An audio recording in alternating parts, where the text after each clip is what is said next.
Hi, thanks for joining me. My name is Mindy Mandell. Now, this video is part of a series of videos on Proclus's Elements of Theology.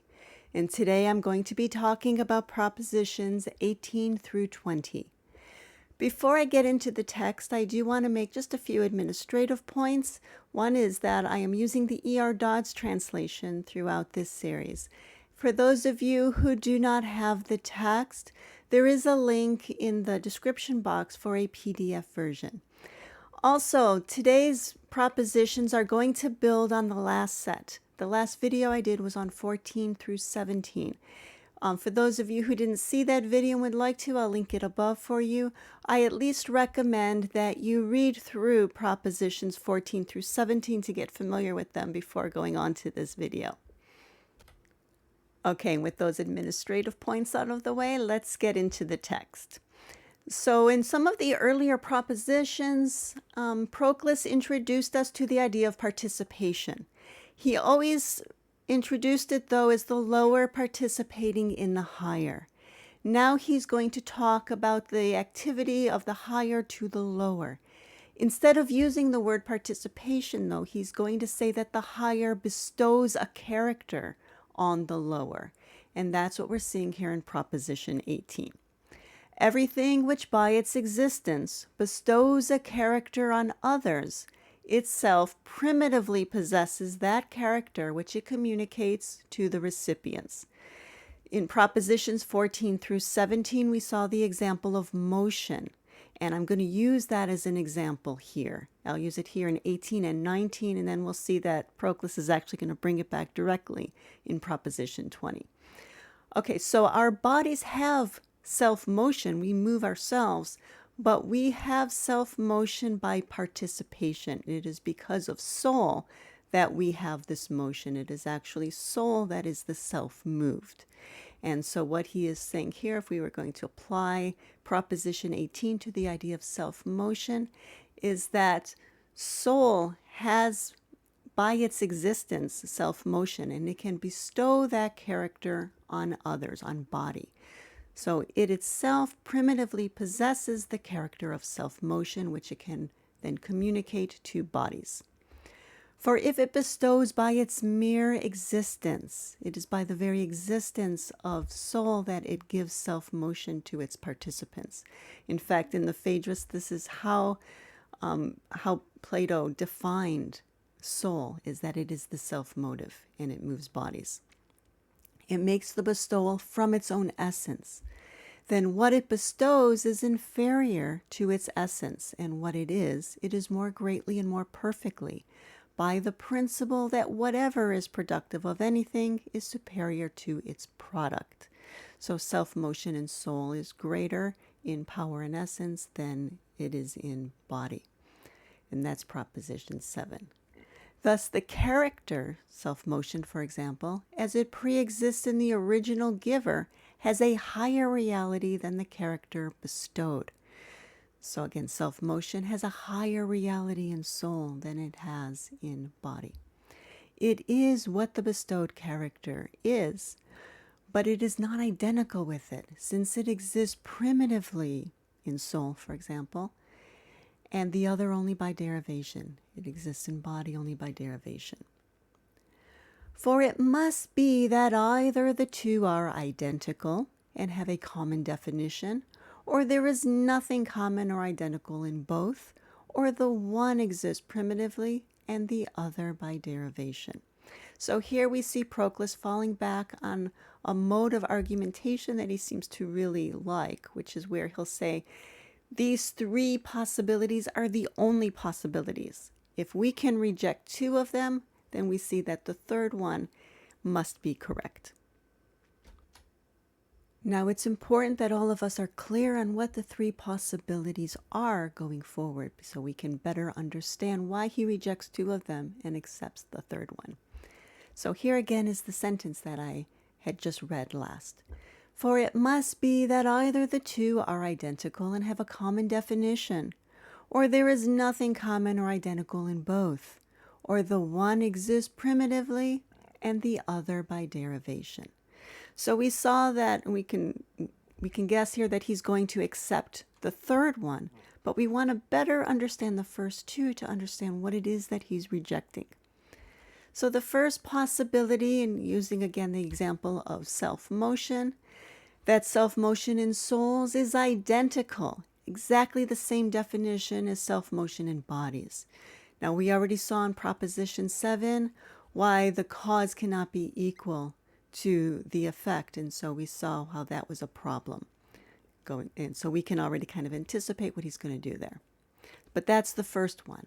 The second possibility is that self-motion in souls has nothing at all in common or identical with self-motion in bodies. And the third possibility is that self-motion exists primitively in souls, but by derivation in bodies. So now, going back to the text, I highlighted the sentence we just looked at, and we'll take a look at why he rejects the first two. So first, if they had a common definition, if A is completely equal to B, then the one could not be, as we have assumed, cause and the other the resultant or the effect. The one could not be in itself and the other in the participant. The one could not be the author and the other the subject of a process. So in other words, you couldn't have causes and effects and this sort of hierarchy of causes. Everything would be equal across the board. So very much similar to what we saw back in Proposition 7. Now, what if they had nothing identical? Then the second, having nothing in common with the existence of the first, could not arise from its existence. A cause must give something of itself to its effect, otherwise it wouldn't be the cause. And so it remains then that where one thing receives bestowal from another in virtue of that other's mere existence, the giver possesses primitively the character which it gives, while the recipient is by derivation what the giver is. So again, using the example of self-motion, we see that our bodies are self-motive, but only by derivation, by participation in soul, whereas soul possesses the character of self-motion primitively. Now he's going to build on this in Proposition 19. And again, I want to just remind you that I am using the example of motion as just an example. There are other qualities, other characteristics that this could be used to apply to. But using this example, if we accept that the bodies have, that soul, be very clear here, that soul has self-motion primitively, it means that all soul has this by its common definition. So whether you're talking about soul as a whole, or what some call world soul, or you're talking about individual souls that are members of that class, all soul must have self-motion if it is primitive to that class. And this is Proposition 19. So everything which primitively inheres in any natural class of beings is present in all the members of that class alike, and in virtue of their common definition. For if it be not present in all alike, but be found in some and not in others, such as body, human bodies, the living ones at least, have self-motion, whereas a rock does not, but it is body. It is evident that it did not primitively reside in that class if it's not present in all alike. But self-motion, as an example, resides primitively in some, such as soul, and by derivation in others, such as body, whose participation of it is transient. For a character which at one time belongs to a subject and at another does not belong to it primitively, nor in virtue of the subject's nature. But it is adventitious and it reaches its possessor from an alien source. And again, you can think of human bodies as an example of that last sentence, that we participate in self-motion through soul, an alien source to body.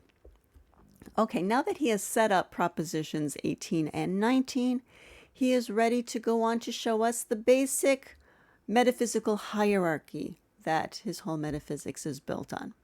And he will be using the example of motion directly, whereas I had been using it as an example only.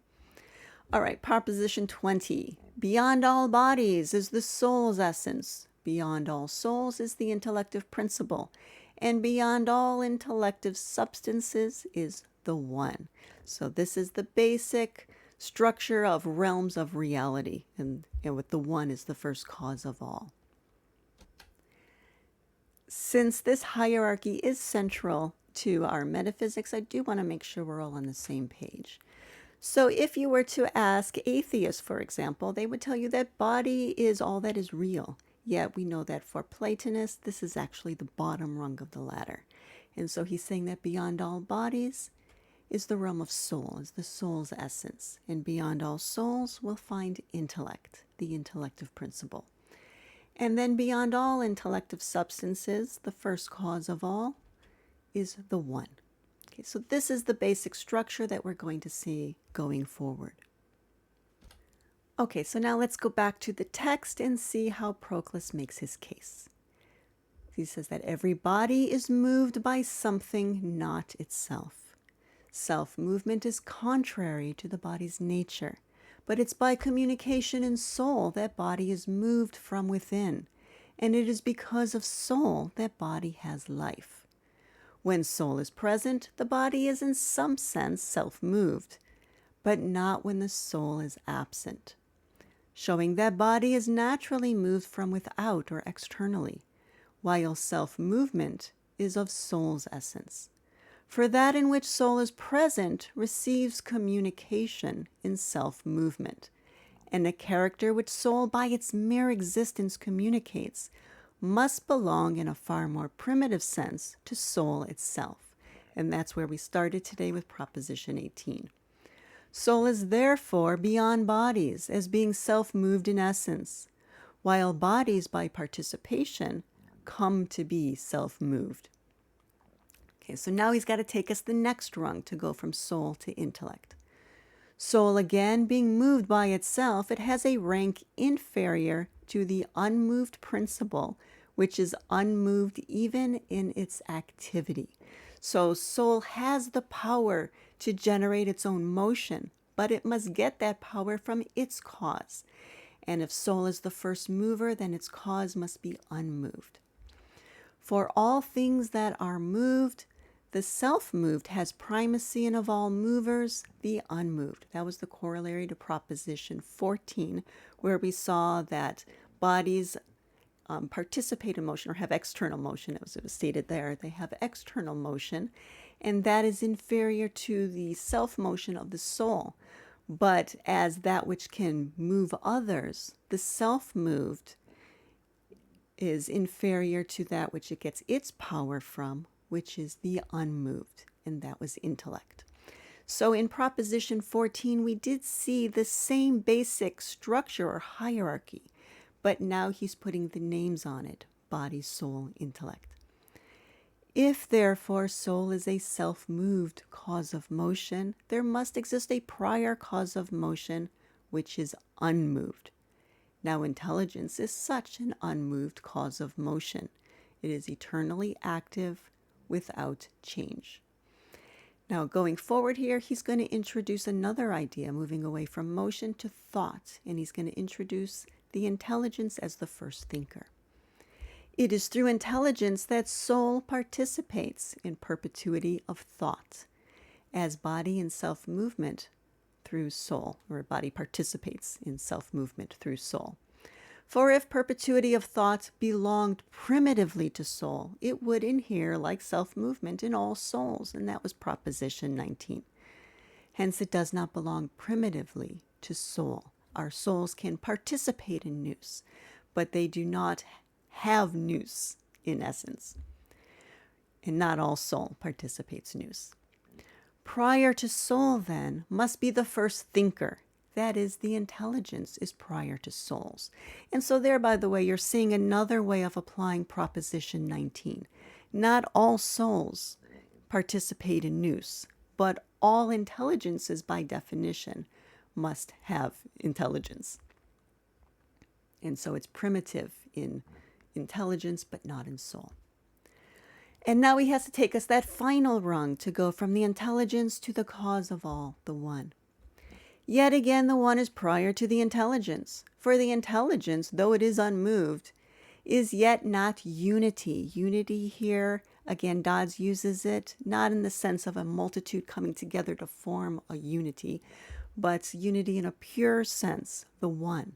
So reading that again, for the intelligence, though unmoved, is not yet the one.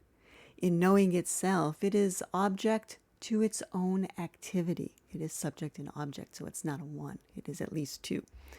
Moreover, while all things, whatsoever their grade of reality, participate the one, and that's the very first proposition, not all participate intelligence. For to participate intelligence is to participate knowledge, since intuitive knowledge is the beginning and the first cause of all knowing. Thus the one is beyond the intelligence. And then just to tie a final bow on all of this, he wants to make clear that there is nothing beyond the one. So beyond the one, there can be no further principle. For the one is identical with the good, and that was proposition 13. And it is therefore the principium of all things, as has been shown back in proposition 12. And so again, this is the basic metaphysical structure, the hierarchy of realms that Proclus has set out up to now. So if you have any questions or comments, feel free to leave those below. And as always, please like this video if you found it helpful, and please subscribe if you don't already. And I do hope that you will join me for the next video in the series. Thank you very much.